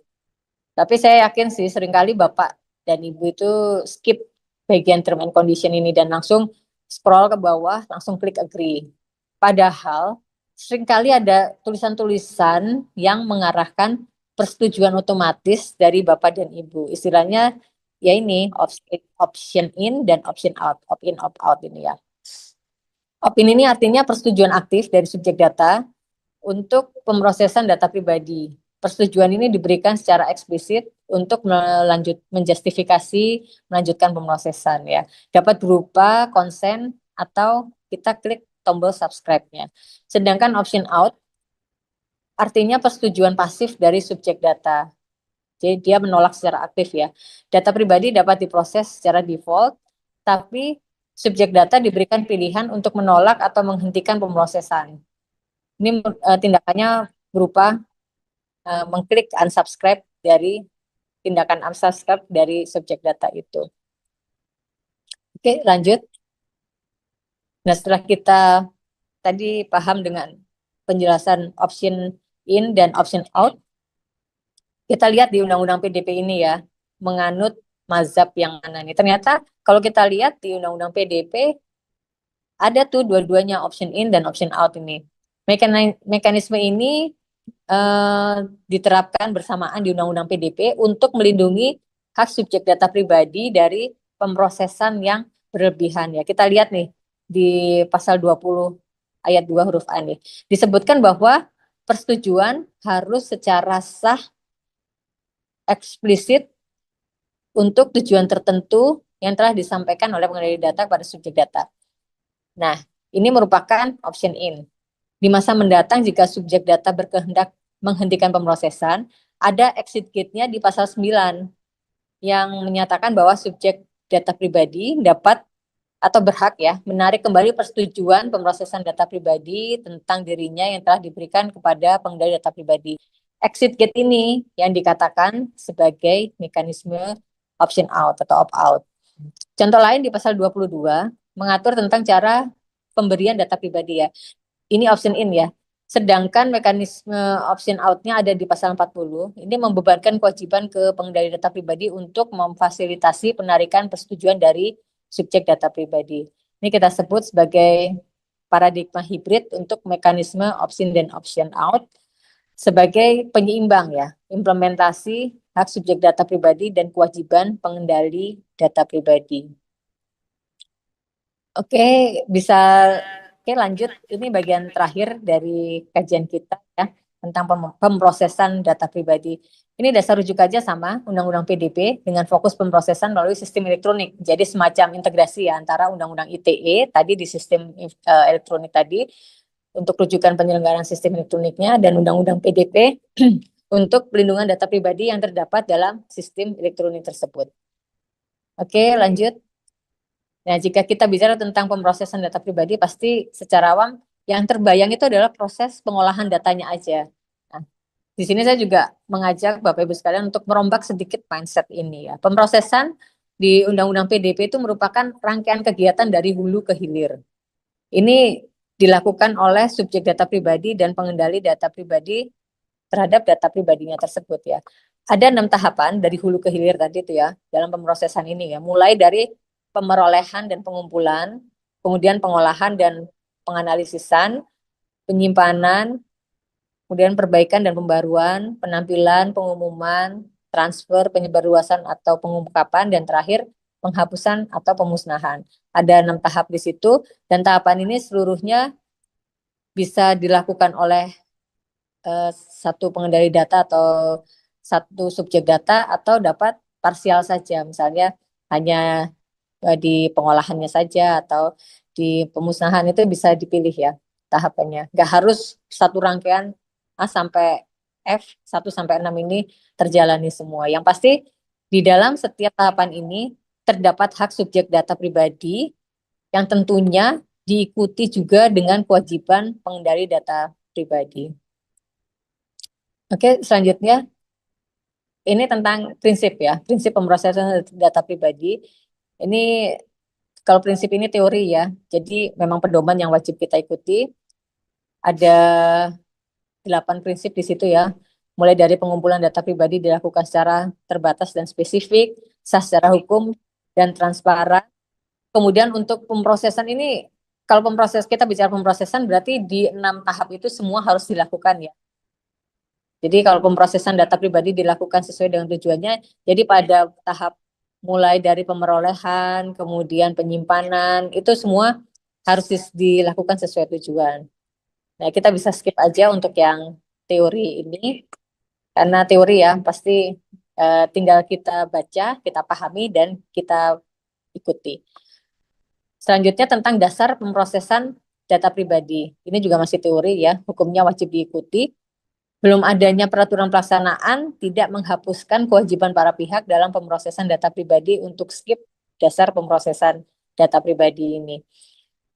Terdapat 6 dasar pemrosesan ya. Pertama, persetujuan yang sah secara eksplisit dari subjek data. Ini konsen ya. Kemudian pemenuhan kewajiban perjanjian dalam hal subjek data pribadi merupakan salah satu pihak atau untuk memenuhi permintaan subjek data pribadi. Kemudian dasar pemrosesan untuk memenuhi kewajiban hukum. Ada juga dasar pemrosesan untuk pemenuhan pelindungan kepentingan vital subjek data pribadi. Ini contohnya kalau ada korban kecelakaan yang kritis nih dibawa ke rumah sakit, maka rumah sakit bisa langsung mencari identitas si korban dan melakukan tindakan medis yang dibutuhkan. Dalam hal ini nggak perlu konsen dari orang yang menjadi korban tersebut ya. Kemudian ada juga pelaksanaan tugas dalam rangka kepentingan umum, pelayanan publik, atau pelaksanaan kewenangan pengendali data pribadi berdasarkan peraturan perundang-undangan. Dan terakhir, yang keenam, dasar pemrosesan data pribadi yang sah dengan memperhatikan tujuan, kebutuhan, dan keseimbangan kepentingan pengendali data pribadi. Ini semacam klausul sapu jagatnya lah ya. Kemudian lanjut.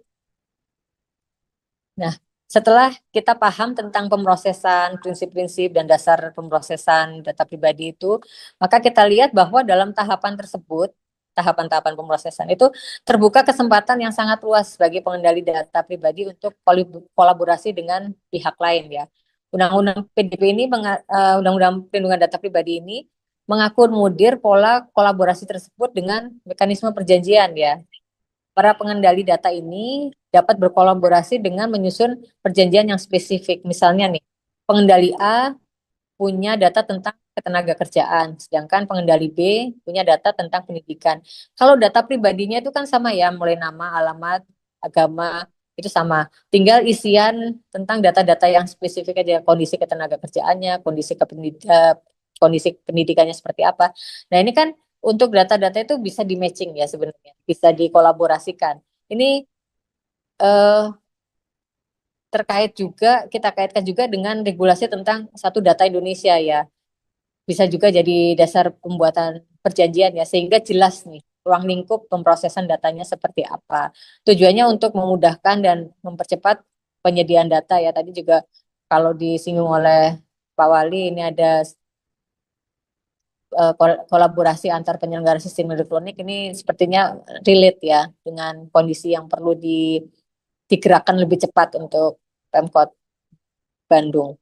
Nah, kalau kita refresh tentang syarat sahnya pembentukan perjanjian, ini ada para pihak yang cakap, ada hal tertentu yang diperjanjikan dan halal. Dalam hal ini maksudnya tidak melanggar hukum ya. Maka kolaborasi dalam pemrosesan data pribadi ini sebaiknya dituangkan dalam perjanjian yang tertulis ya, agar jelas hak dan kewajiban para pihak ya. Oke, selanjutnya ini penjelasan dari proses perjanjian, proses pembuatan perjanjian prosesan data pribadi ya. Ini hubungan hukum antar pengendali data pribadi yang dibentuk dalam suatu perjanjian. Perjanjian yang dibuat antar pengendali data ini perlu memperhatikan syarat-syarat yang ada di pasal 18 Undang-Undang Perlindungan Data Pribadi ya. Pertama, ada ruang lingkup yang jelas, memuat peran tanggung jawab dan hubungan antar pengendali data pribadi. Kemudian ada tujuan yang saling berkaitan dan cara pemrosesan data pribadi yang ditentukan bersama antar para pengendali. Dan ketiga, ditunjuk narah hubung untuk perjanjian tersebut. Narah hubung ini khusus ya, bukan data protection officer. Oke, selanjutnya. Nah, ini kalau hubungan hukum antar pengendali dan prosesor. Tadi kan disebutkan ya. Kita kupas sedikit ya tentang hubungan hukum antar pengendali dan prosesor ini. Dalam hal pengendali data pribadi ini memutuskan untuk berbagi peran pemrosesan data pribadi dengan prosesor, maka hubungan hukum tersebut dituangkan dalam bentuk perintah. Tanggung jawab pemrosesan tetap berada pada pengendali data pribadi. Namun jika prosesor data pribadi ini merasa perlu juga untuk melibatkan prosesor lain, mungkin karena terlalu banyaknya load atau pekerjaan yang harus diproses ya, maka perlu dibuat satu perjanjian antar para prosesor ini. Tanggung jawabnya tetap di pengendali data sepanjang prosesor bekerja sesuai perintah pengendali data pribadi. Jika ada pemrosesan yang terjadi di luar perintah pengendali, maka prosesor yang bertanggung jawab. Jadi ini harus dilihat nih, tanggung jawabnya di mana itu tergantung dari apa yang dikerjakan oleh prosesor. Nah, menurut saran saya ya berdasarkan pertimbangan ini, walaupun di Undang-Undang Perlindungan Data Pribadi itu tidak secara tegas menyebutkan bahwa hubungan hukum antara pengendali dan prosesor dituangkan dalam perjanjian, tapi saya pribadi menyarankan dalam hal terjadi hubungan hukum antara pengendali dan prosesor itu tidak hanya dibuat dalam bentuk perintah, dalam hal ini perjanjiannya lisan ya, tapi dikuatkan dalam suatu perjanjian tertulis untuk memastikan hak dan kewajiban para pihak dalam pemrosesan data tersebut. Oke, selanjutnya. Oh, ini cuma hint aja ya, tips dan trik mengidentifikasi role para pihak ketika terlibat dalam perjanjian pemrosesan data pribadi. Ini nanti bisa dipelajari lebih lanjut jika ada perjanjian yang. Oke, bisa lanjut ke slide berikutnya. Dengan diundangkannya Undang-Undang Perlindungan Data Pribadi ini bukan berarti seluruh masalah perlindungan data pribadi langsung beres ya. Tetap ada risiko yang harus dimitigasi untuk mencegah kegagalan dari perlindungan data pribadi tersebut. Kita bisa membagi penyebab kegagalan sebagai faktor internal dan faktor eksternal. Pada faktor eksternal, salah satunya serangan cyber ya, yang sebetulnya terkait erat dengan faktor internal, yaitu mungkin ada penggunaan software ilegal, kegagalan sistem, infrastruktur yang out of date, kesalahan alur bisnis, atau human error. Ini tadi misalnya sudah dimention ya oleh Pak Kadis terkait password yang lemah dan itu menjadi penyebab mudah dihack ya. Saran mitigasi risiko sih bisa dilakukan penyusunan perjanjian untuk interoperabilitas data dari antar pengendali data pribadi atau antar pengendali dan prosesor itu. Ini isinya memuat hak dan kewajiban para pihak untuk sharing risiko itu. Oke, bisa dilanjut? Oh, ini udah selesai. Ini closing statement saya dari kajian ini. The more you keep personal data, the more responsibilities you have to protect personal data. Jadi semakin banyak Anda mengendalikan, memproses data pribadi ya, maka semakin berat ya tanggung jawab Anda untuk melindungi data pribadi tersebut. Kemungkinan kebocoran datanya juga makin tinggi jika tidak dimitigasi dari awal. Oke, sekian dari saya. Mohon maaf jika ada hal-hal yang kurang berkenan. Semoga kajian ini membawa manfaat dan berkah untuk kita semua. Saya akhiri di sini. Kita lanjutkan dalam diskusi ya. Wassalamualaikum warahmatullahi wabarakatuh. Waalaikumsalam warahmatullahi wabarakatuh. Terima kasih Ibu Neni untuk pemaparannya ya. Banyak sekali hal-hal baru dan yang membuat kita merasa aman, tapi harus tetap waspada. Begitu ya Bu Neni ya, terkait dengan pelindungan data pribadi ini.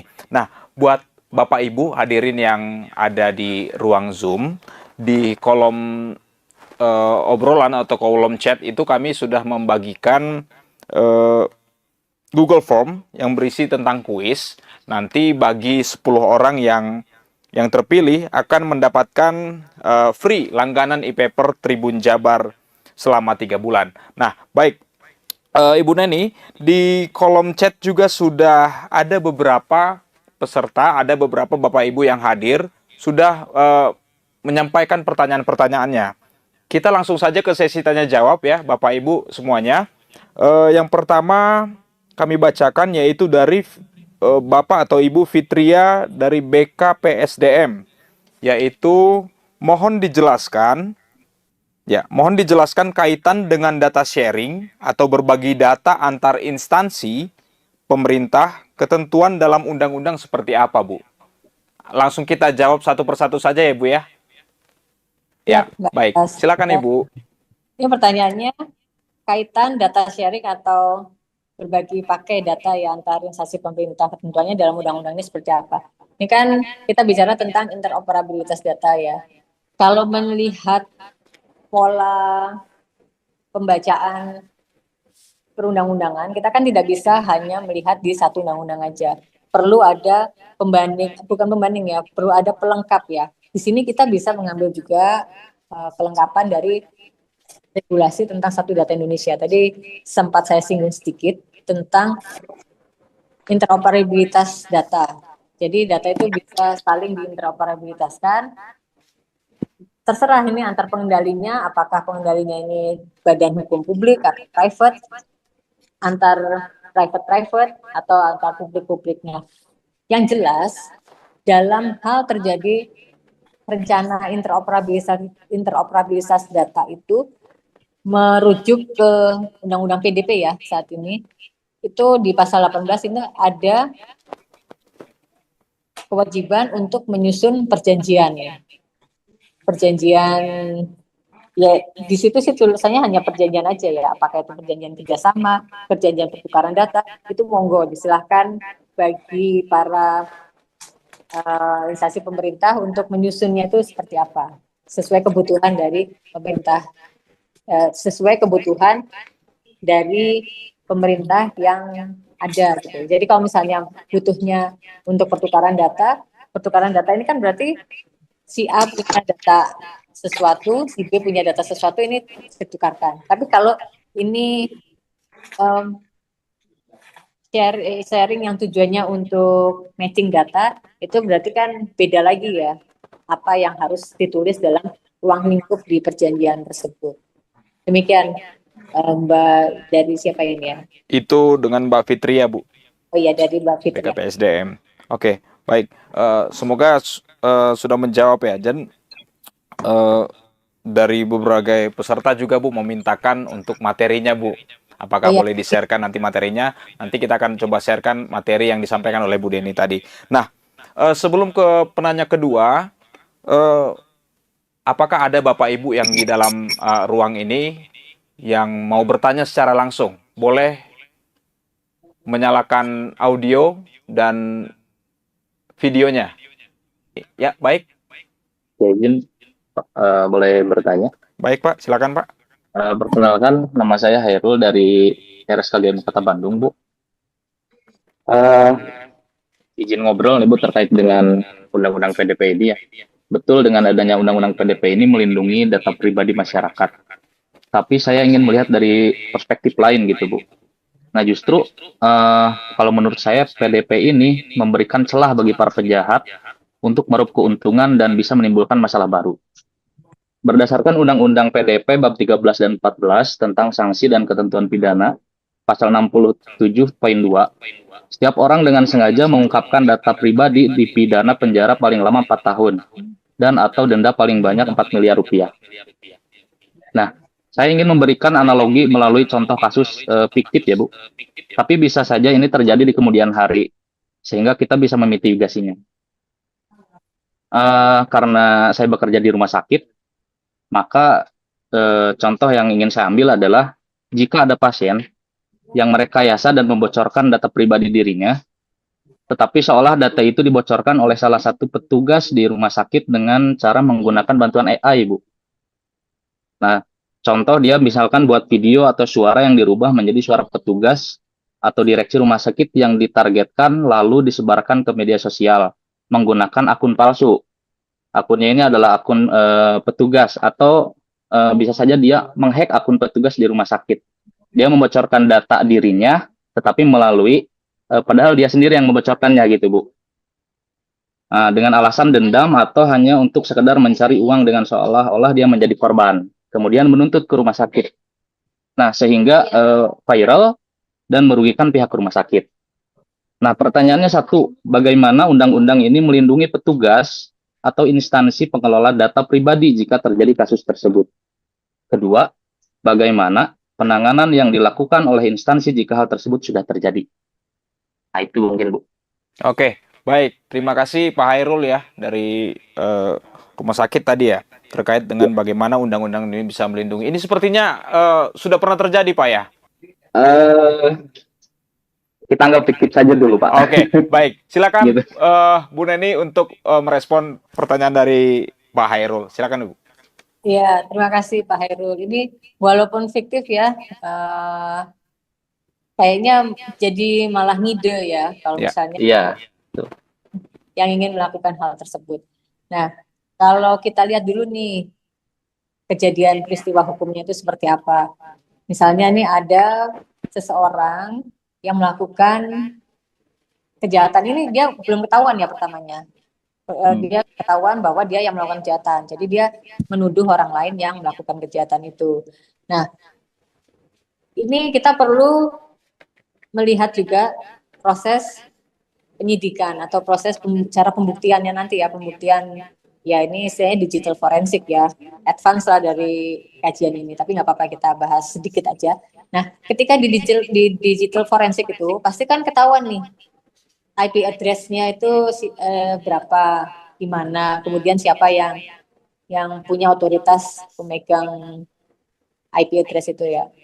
Seperti IoT itu kan ada nomor-nomor kode khusus yang akan melekat pada satu individu. Jadi satu laptop itu merujuk pada kepemilikan siapa. Itu sekarang udah trennya seperti itu ya. Nah, ketika ini terjadi ya, saya berharapnya para pihak yang terkait dalam penyidikan itu sudah memiliki ilmu-ilmu digital forensik juga, sehingga bisa langsung men-trace nih kalau dia melakukan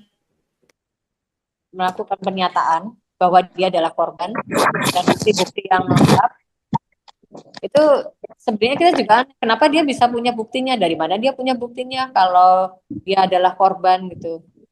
Sementara orang yang dituduh itu malah ya bisa juga menunjukkan alibinya, dia tidak melakukan kejahatan yang dituduhkan. Nah, di sini proses Undang-Undang ITE, kemudian undang-undang yang lainnya, KUHP, Kitab Undang-Undang Hukum Acara Pidananya itu juga harus berproses di sini ya. KUHP-nya itu disesuaikan juga dengan sistem elektronik yang ada. Ini bagaimana kalau Undang-Undang PDP melindungi petugas? Ya begitu caranya, lakukanlah digital forensik. Tahapannya seperti apa? Itu pasti teman-teman di penyidik sudah punya SOP-nya ya.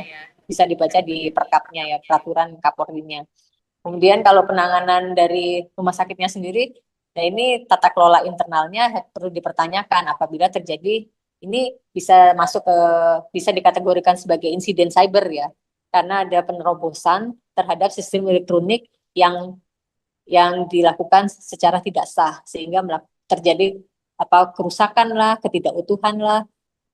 Jadi sebenarnya kalau hal ini betul-betul terjadi, saat ini mekanisme pembuktiannya lebih mudah ya, harusnya ya. Dengan teknologi yang makin berkembang, itu jangan khawatir sih kalau misalnya rumah sakit Anda itu sudah punya tata kelola keamanan cyber yang bagus. Nah, ini risiko ini akan lebih mudah, lebih gampang diminimalisir. Demikian Pak Khairul. Oke, baik. Terima kasih Bu Neni. Seperti itu Pak Khairul, penjelasan dari Bu Neni terkait pertanyaan tadi ya Pak. Semoga bisa menjawab. Dan Terima kita kasih, Bu. juga, ya, baik. Kita juga melanjutkan ke pertanyaan berikutnya Ibu Neni ya. Ini dari Ibu Syarifah nih, Syarifah Tri. Izin bertanya ke Ibu Neni, bagaimana menurut Ibu terkait dibentuknya lembaga independen yang spesifik mengawasi penyalahgunaan data, seperti di Uni Eropa terdapat beberapa negara yang membentuk lembaga independen, di mana pada UU PDP, pada bagian bab kelembagaan pasal 56 hingga 61 terkait dengan pembentukan lembaga independen, tetapi dari undang-undang telah dibentuk dan dijalankan hingga sekarang tahun 2025, belum ada lembaga independen tersebut dibentuk dan bagaimana untuk penegakan hukumnya nanti. Mungkin itu saja. Terima kasih. Mungkin langsung bisa ditanggapi nih, Bu. Oke, baik. Terima kasih untuk pertanyaan dari Ibu Syarifah ya tentang lembaga independen ini, lembaga perlindungan data pribadi. Kami juga sedang menunggu ya ini kebijakan Presiden seperti apa, karena di Undang-Undang PDP itu sendiri sebetulnya sudah jelas tertulis bahwa 2 tahun setelah Undang-Undang PDP ini diterbitkan, maka sudah harus ada regulasi turunannya, peraturan pemerintah untuk pelaksanaan Undang-Undang PDP, berikut juga peraturan Presiden tentang pembentukan lembaga perlindungan data pribadi tersebut. Nah, saat ini fungsi dari perlindungan data pribadi masih melekat di Kementerian Komdigi ya, Komunikasi dan Digital.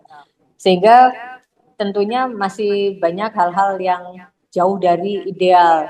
Seperti misalnya kita mengidealkan satu lembaga itu punya fungsi pembinaan, punya fungsi pengawasan, dan juga penegakan hukumnya.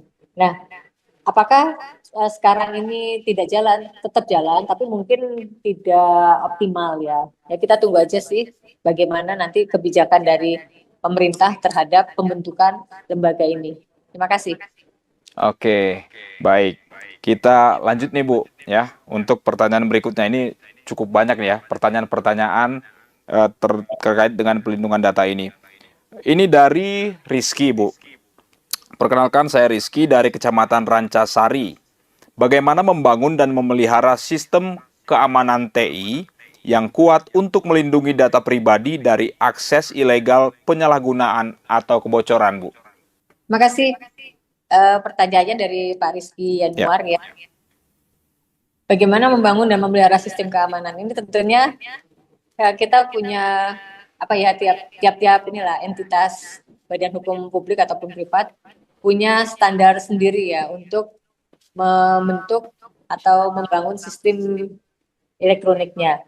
Di situ tidak ada batasan minimal harus seperti apa sistemnya, tapi yang jelas untuk keamanan data itu ada ISO 27001 tentang perlindungan data pribadi, itu yang perlu dipedomani ya kalau itu terkait dengan data-data yang harus dilindungi, harus dijaga kerahasiaannya, itu ada di sana. Jadi keamanan IT yang seperti apa ya kita lihat aja rujukannya di ISO 27001 itu tentang perlindungan data pribadi. Di situ lengkap yang mulai dari minimal servernya seperti apa, bandwidth, kemudian keamanan datanya itu harus seperti apa, software yang digunakan seperti apa, kemudian uji coba softwarenya itu juga harus dilakukan. Jadi perlu banget juga ada semacam white hacker ya yang akan menguji coba sistem sehingga sebelum di launch di masyarakat ataupun setelah digunakan oleh pengguna jasa aplikasinya itu kita bisa tahu nih kelemahannya apa aja sehingga bisa dimitigasi risiko kebocoran datanya itu sejak dini. Nah, memang tidak ada peraturan yang mengatakan bahwa ISO 27001 ini harus diterapkan di Indonesia, tapi ini adalah semacam best practice ya bagi para pengelola penyelenggara sistem elektronik baik badan privat ataupun publik yang memang melakukan pengelolaan atau pengendalian data pribadi. Ini untuk menjaga keamanannya, menjaga keamanan data pribadi baik itu karyawan ataupun pengguna jasanya, sehingga meminimalkan kejadian kebocoran data tersebut. Oke, baik. Kita lanjut Bu ya. Kita lanjut.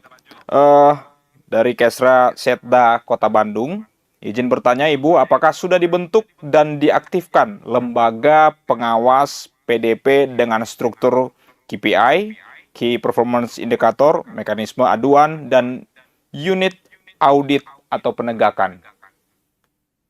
Ya, untuk saat ini memang belum ada ya lembaga pengawas perlindungan data pribadi.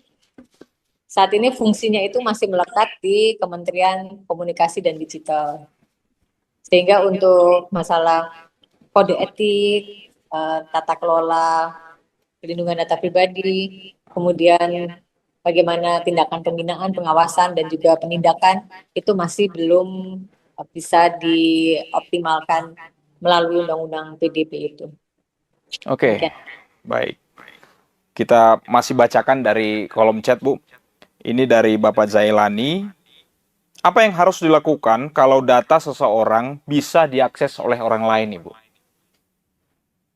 Ya, ini jatuhnya seperti apa ini? Insider hacker atau apa nih? Misalnya seseorang mengakses data orang lain, kita bisa lihat juga apakah si orang lain yang mengakses itu memiliki dasar pemrosesan yang jelas untuk melakukan pengaksesan. Kalau misalnya dia punya dasar pemrosesan yang jelas, ya sebenarnya tidak apa-apa kan. Tapi ini masalahnya kalau dia tidak memiliki dasar pemrosesan yang jelas dan melakukan intruder tadi itu penyusupan terhadap data pribadi itu. Nah, dalam hal yang nomor 1 jelas ya itu tidak ada masalah karena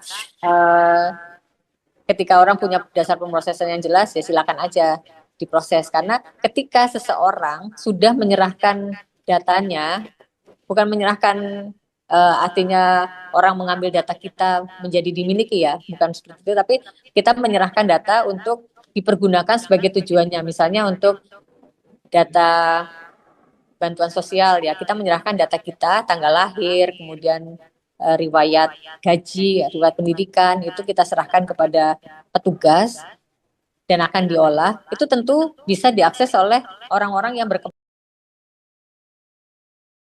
Tapi kalau ini mungkin yang ditanyakan ini adalah akses data yang tidak sah ya, ketika seseorang bisa melakukan semacam web scraping atau web crawling gitu ke suatu web untuk memperoleh data-data yang dia perlukan, apakah itu data transaksi keuangan atau data pembelian, terserah data pribadi apa yang dia ingin dapatkan.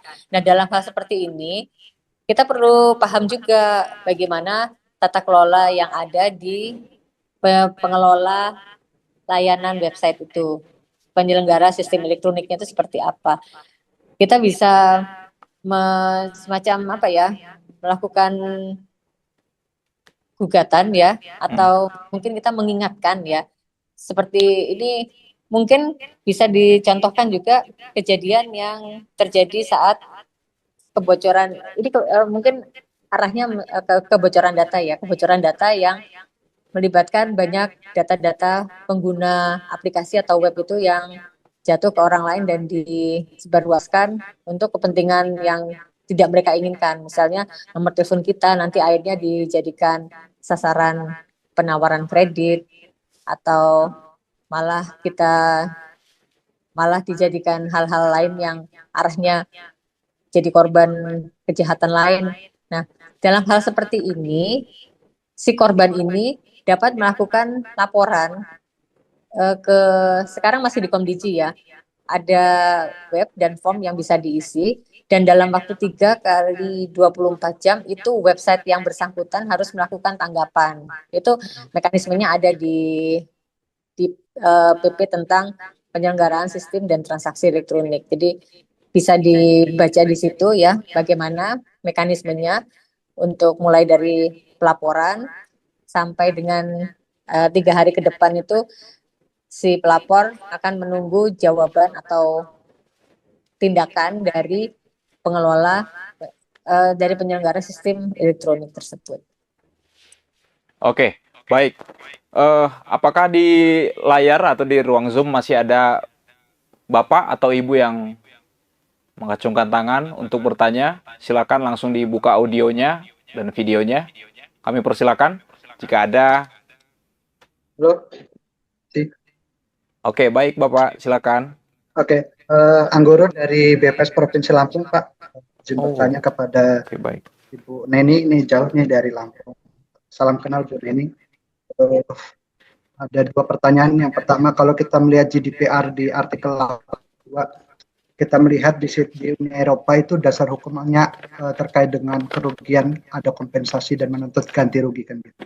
Bagaimana pengaturan secara nasional di Indonesia, baik di PDP maupun ITE, apakah memang sudah merujuk terhadap artikel 82 GDPR tersebut, karena memang di GDPR tersebut memberikan diskresi kepada masing-masing negara. Itu yang pertama.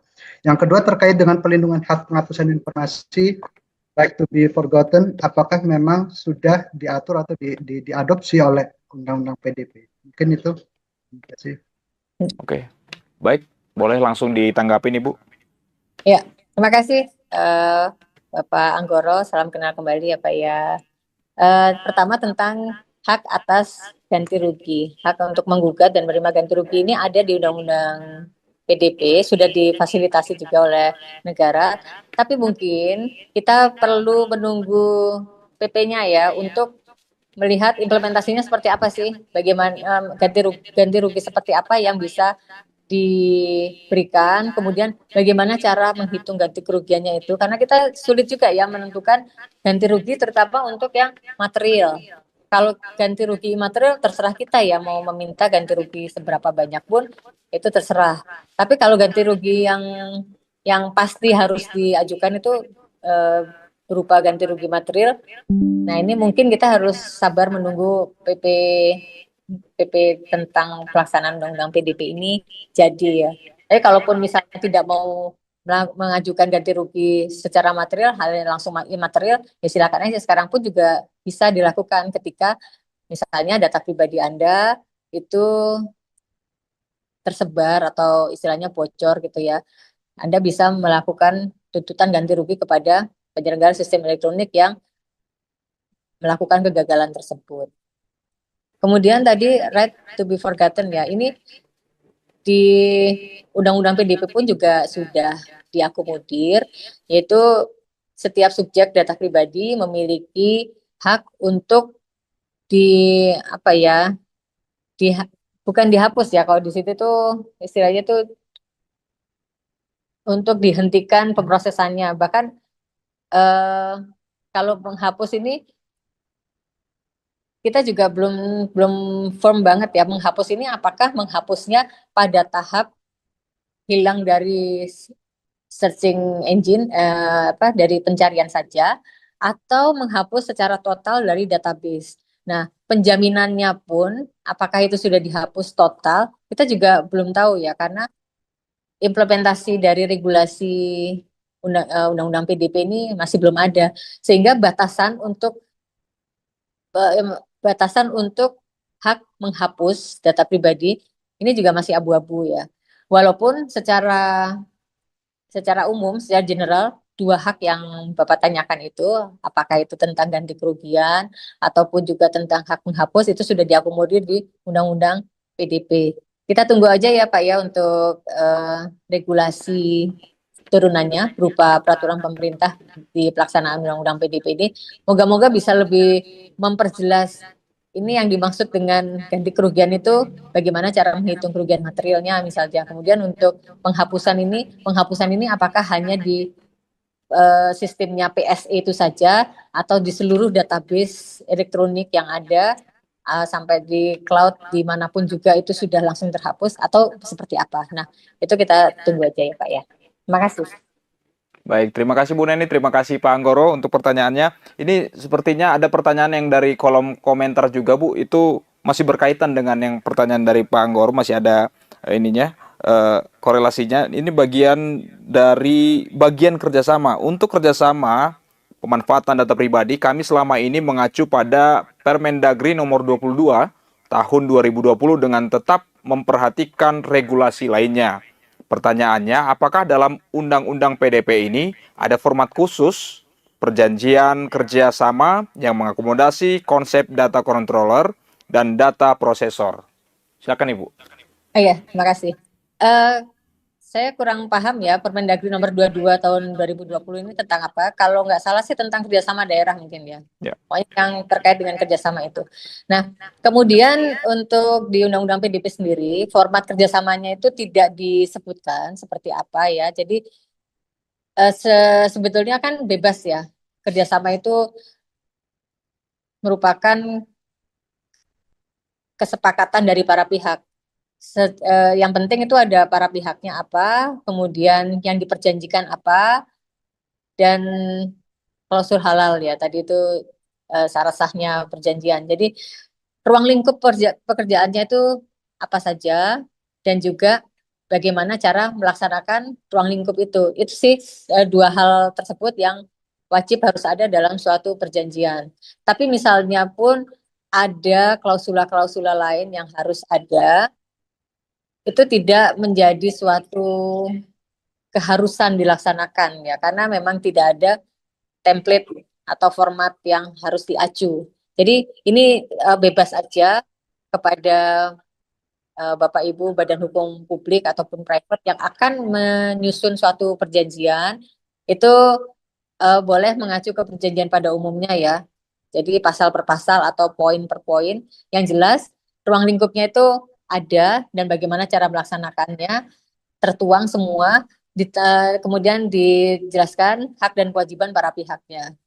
Jadi hak pihak ke satu itu apa saja, hak pihak kedua apa saja, kewajibannya apa saja, termasuk juga bagaimana delivery atau pemenuhan dari ruang lingkup itu dilakukan dalam jangka waktu tertentu. Sehingga banyak hal ya yang memang harus dipedomani kalau dalam penyusunan kerjasama, walaupun tidak ada template bakunya, tapi yang jelas ada para pihak, kemudian ada tujuannya, kemudian ada ruang lingkup, ada pelaksanaannya, kemudian nanti mungkin ada pembiayaan juga yang harus diatur, kemudian ada hak dan kewajiban para pihak, ada kegiatan pengawasan, monitoring dan evaluasi, ada korespondensinya dan perubahan, tata cara perubahan apabila terjadi hal-hal yang tidak diinginkan atau yang belum terbayang sebelumnya, itu harus diakomodir juga. Kemudian terakhir juga perlu ada kesepakatan jika ada dispute ya, ada semacam permasalahan, ini akan diselesaikan seperti apa? Apakah kalau kerjasama sesama instansi pemerintah ya G2G itu biasanya musyawarah untuk mufakat ya. Tapi kalau misalnya kerjasamanya itu dengan badan hukum private, biasanya akan diselesaikan melalui, pertama ada banyak layernya ya. Pertama mungkin akan diselesaikan melalui musyawarah untuk mufakat. Kalau nggak bisa ya udah kita melakukan mediasi. Kemudian langkah terakhir yang dilakukan pengajuan gugatan ke pengadilan. Jadi di sini saya hanya menekankan bebas ya untuk format perjanjiannya tidak ada di Undang-Undang Perlindungan Data Pribadi. Silakan aja dibuat sesuai dengan kebutuhan Badan Hukum Publik yang memang harus dilakukan untuk memenuhi tugas dan kewajibannya dan kewenangannya dalam melakukan pelayanan publik pada masyarakat. Ya, sudah menjawab untuk dari kolom komentar. Untuk pertanyaan sudah habis Ibu. Dan saya berikan kesempatan satu lagi nih. Siapa tahu ada Bapak atau Ibu yang ingin bertanya secara langsung dari dengan membuka video dan audionya. Jika ada. untuk pertanyaan terakhir. Oke, baik, sepertinya sudah cukup ya Ibu ya untuk pertanyaan-pertanyaan dari baik secara langsung maupun dari kolom chat. Nah, baik Bapak Ibu yang sudah hadir pada program ngulik ini ya, ngumpul diskusi teknologi informasi dan komunikasi, data dan statistik dengan tema implementasi Undang-Undang Pelindungan Data Pribadi dalam tata kelola sistem elektronik. Ya, kita sudah di akhir diskusi kita di acara ngulik ini, di forum ngulik ini. Sebelum kita mengakhiri, kami berikan kesempatan untuk Bu Neni untuk memberikan closing statement atau simpulan dari semua yang sudah dipaparkan tadi. Silakan Ibu. Oke, terima kasih Akang Daniel ya, untuk kesempatannya.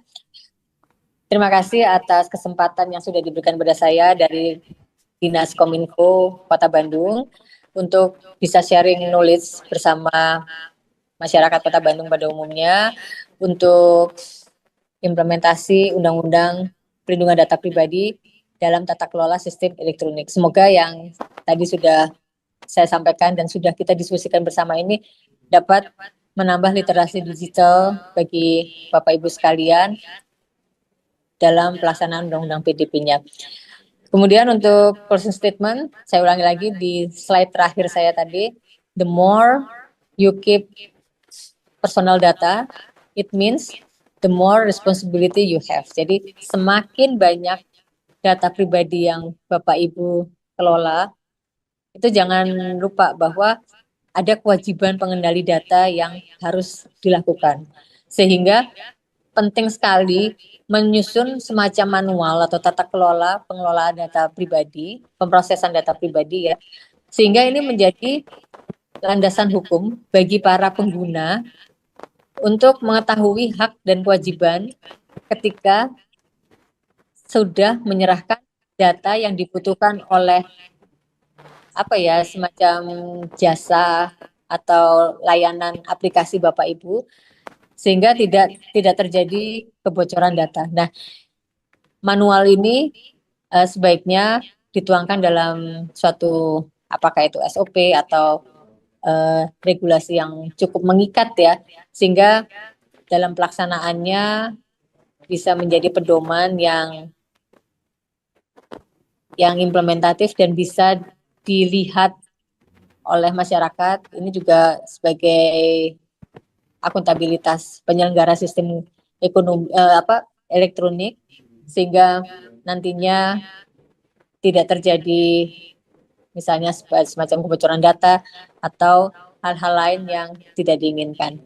Itu saja Pak Daniel, terima kasih. Baik, terima kasih Ibu, dan terima kasih juga untuk seluruh peserta di forum ngulik ini yang sudah hadir, yang sudah berpartisipasi untuk menjawab dan bertanya. Nah, seperti itu, dan memberikan pernyataan-pernyataan, dan nanti materi ini akan disampaikan juga ya.